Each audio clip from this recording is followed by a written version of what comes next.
Hi స్నేహితులారా, ఈరోజు శ్రీరామనవమి సందర్భంగా అందరికీ శుభాకాంక్షలు తెలియజేస్తున్నా. ఈరోజు శ్రీరామనవమి గురించి మనము ఈరోజు గొప్ప పవిత్రమైన రోజు. శ్రీరామనవమి గురించి మీకు ఒక 5 విషయాలు మీతో పంచుకోవాలని ఆశపడుతున్నా. అందరూ ప్రతి ఒక్కరూ జై శ్రీరామ్ జై శ్రీరామ్ అని అంటారు. అదంటే సరిపోతుందా? సరిపోదు. ఇవి మాత్రం చూడాలి, వినాలి, పాటించాలి, ఖచ్చితంగా ఆదర్శంగా తీసుకోవాలి. అప్పుడే జై శ్రీరామ్ అనటానికి అర్హులు, అనటానికి మంచి యువతకు ఇది శ్రీరాముడు ఇచ్చిన మనకు ఒక మంచి సందేశం. ఈ 5 విషయాలు మీతో పంచుకుంటా. లాస్ట్ వరకు మీరు ఖచ్చితంగా చూడండి, లైక్ చేయండి, షేర్ చేయండి, సబ్స్క్రైబ్ చేసుకోకుంటే సబ్స్క్రైబ్ చేసుకోండి. లాస్ట్ వరకు ఖచ్చితంగా చూసి రాముడి యొక్క ఆదర్శం ఏంటో మనం తెలుసుకుందాం, సరేనా? మొదటోది మాట నిలబెట్టుకోవడం. రాముడు తండ్రికి ఇచ్చిన మాట ప్రకారంగా తండ్రి మాటకు విలువ ఇచ్చి, తండ్రి మాట జవదాటకుండా తండ్రికి ఇచ్చిన ఒక మాట ద్వారా రాజ్యాన్ని వదిలి అడవికి వెళ్ళాడు. అంటే ఒక్కసారి మాట ఇస్తే చచ్చిపోవటానికైనా సిద్ధపడ్డాడు. అడవిలలో పులులు, సింహాలు ఏమైనా ఉంటాయి, క్రూర జంతువులు ఉంటాయి, భయంకరమైన విష సర్పాలు ఉంటాయి. అయినా మాట కోసం అవిటి దగ్గరతో సహవాసం చేయటానికైనా సిద్ధపడ్డాడు శ్రీరాముల వారు.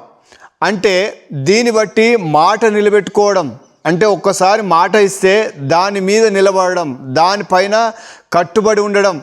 గొడ్డుకారం తినైనా బతకాలా, కానీ ఉపవాసం అన్న ఉండి బతకాలా, సచ్చన్న పోవాలా, ఎలాంటి పరిస్థితులు వచ్చినా సరే, కానీ మాటను నిలబెట్టుకోవడము రాముని యొక్క లక్షణం. మీరు యువతకు చెప్తున్నా, ఒకసారి మీరు మాట ఇస్తే ఖచ్చితంగా దాన్ని కట్టుబడి ఉండండి, కట్టుబడి ఉందాం, రాముడి యొక్క ఆదర్శంగా తీసుకొని బతుకుదాం. అప్పుడే జై శ్రీరామ్ అనటానికి నువ్వు అర్హుడవు. అవునా కాదా? మాట నిలబెట్టుకున్నాడు శ్రీరాములు వారు. అందుకోసమే మనము కూడా మాట, ప్రతి ఒక్కరు ఒకసారి మాట ఇస్తే జవదాటద్దు. కొంతమంది తాగితే ఒక మాట, తాగకుంటే ఒక మాట, తాగిపిస్తే ఒక మాట, తాగకుంటే ఒక మాట, ఎవరో ఒక డబ్బులు ఇస్తే ఒక మాట, ఒకవేళ వాడు నీకు అవకాశవాదిగా ఉన్నప్పుడు ఒక మాట, వీని దగ్గర ఒక మాట, వాని దగ్గర ఒక మాట, 10 మాటలు మలుపుతాడు. కానీ రాముడు అలా చేయలే. జై శ్రీరామ్ అంటున్నాం కదా, ఆయన మాట నిలబెట్టుకున్నాడు. దాన్ని బట్టన్న మీరు నా మాటకు నిలబడి సావండి, నిలబడి సచ్చన పోవాలా, కానీ మాటకు నిలబడాలి.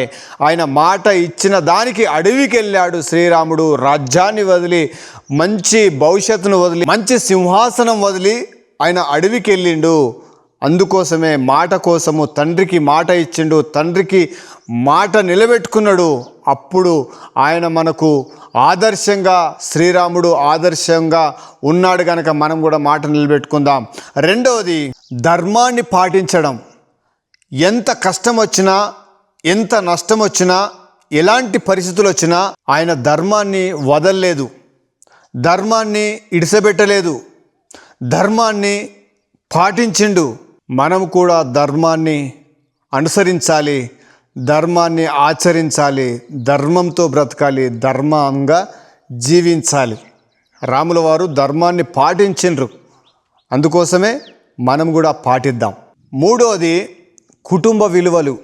ఆయన కుటుంబానికి ఎంతో విలువ ఇచ్చిండు, కుటుంబ వ్యవస్థని ఎంతో గౌరవించిండు. తండ్రిని, అన్నదమ్ముల్ని, భార్యను అమితంగా ప్రేమించిండు, అపారంగా ప్రేమించిండు. భార్య ఒక్కతే ఉంది, ఒక్కరే సీతమ్మ గారు ఉన్నారు. అంటే దీన్ని బట్టి మనం రాముల వారి ద్వారా కుటుంబ వ్యవస్థని ఎంతో ఇష్టపడ్డాడు. మన కుటుంబాన్ని ప్రేమించాలి, కుటుంబాన్ని ఎంతో గౌరవించాలి. అపారమైన ప్రేమతో చూయించిన రాములు వారు మనము కూడా కుటుంబాన్ని ప్రేమిస్తే, కుటుంబాన్ని గౌరవిస్తే, కుటుంబాన్ని అభినందిస్తే, కుటుంబాన్ని మనము ఆదర్శ దంపతులుగా ఉన్నారు అంటే శ్రీరాముల వారు. ఎందుకంటే ఆయన ఒక్కడే పురుషుడు, ఒక్కతే భార్య. అందుకోసమే ఆయన ఆదర్శంగా నిలబడ్డాడు. మనము కూడా ఆదర్శంగా ఉందాం, కుటుంబాన్ని ప్రేమిద్దాం. మూడవది, అప్పుడే మనము ఈ పండగ యొక్క ఆదర్శంగా మనం తీసుకొని ఉందాం. నాలుగవది సహనంతో ఉన్నాడు. ఎన్ని కష్టాలు వచ్చినా, ఎన్ని ఇబ్బందులు వచ్చినా సహనం కోల్పోలేదు రాముల వారు. జీవితంలో సహనం చాలా ముఖ్యమైనది. సహనం అంటే ఓర్పు కోల్పోలే, ఓపికను ఇడిచిపెట్టలే. 1 సంవత్సరం కాదు, 2 సంవత్సరాలు కాదు, 14 సంవత్సరాలు ఈ అడవిలో ఉండి, అరణ్యంలో ఉండి ఆయన సహనంతో, ఓపికతో, ఓర్పుతో ఎంత ఉన్నాడు అంటే మనకెన్ని కష్టాలు వచ్చినా ఎన్నేళ్ళు రాబాయి ఈ జీవితం, ఎన్నేళ్ళు ఈ కష్టాలు సుఖాలు అంటే మంచి రోజులు వస్తాయి, మంచి దినాలు ఉన్నాయి అంటే మంచి రోజులు మనకు ఉన్నాయి గనక మనం ఓపిక పట్టాలి, సహనం పట్టాలి, ఓర్పుతో ఉండాలి. ఆయన మన జీవితానికి నేర్పిన పాఠం ఓర్పు ఎంతో ఇష్టం మనకు. కొంచెం కష్టం రాగానే అల్లాడిపోతాం, కొంచెం ఇబ్బంది రాగానే అరే నాతోటి కాదు, నా వల్ల కాదని మనం చాలా భయపడిపోతాం. ఎందుకంటే భయపడిపోతాం, లేకుంటే ఆత్మహత్యలు చేసుకుంటాం, ఏదేదో చేసుకుంటాం. కానీ సంవత్సరాలు ఓపికతో, ఓర్పుతో, సహనంతో ఉన్నాడు. అది మనకు నేర్చుకుందాం. సహనంతో ఉందాం, ఓపికతో ఉందాం, ఓర్చుకుందాం. జీవితంలో సహనం చాలా ముఖ్యమైనది. 5వ పాయింట్, స్నేహం, నమ్మకం.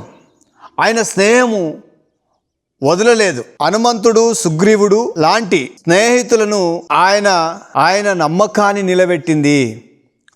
ఆయన స్నేహము ఎట్లా ఉన్నదంటే, ఈ హనుమంతుడు, సుగ్రీవులు ఎంత నమ్మకంగా, స్నేహంగా ఉన్నారు, వాళ్ళ నమ్మకాన్ని నిలబెట్టింది. అంటే అంత మంచి స్నేహం ఉండాలి, మంచి సహవాసం ఉండాలి, మంచి దోస్తులుగా ఉండాలి.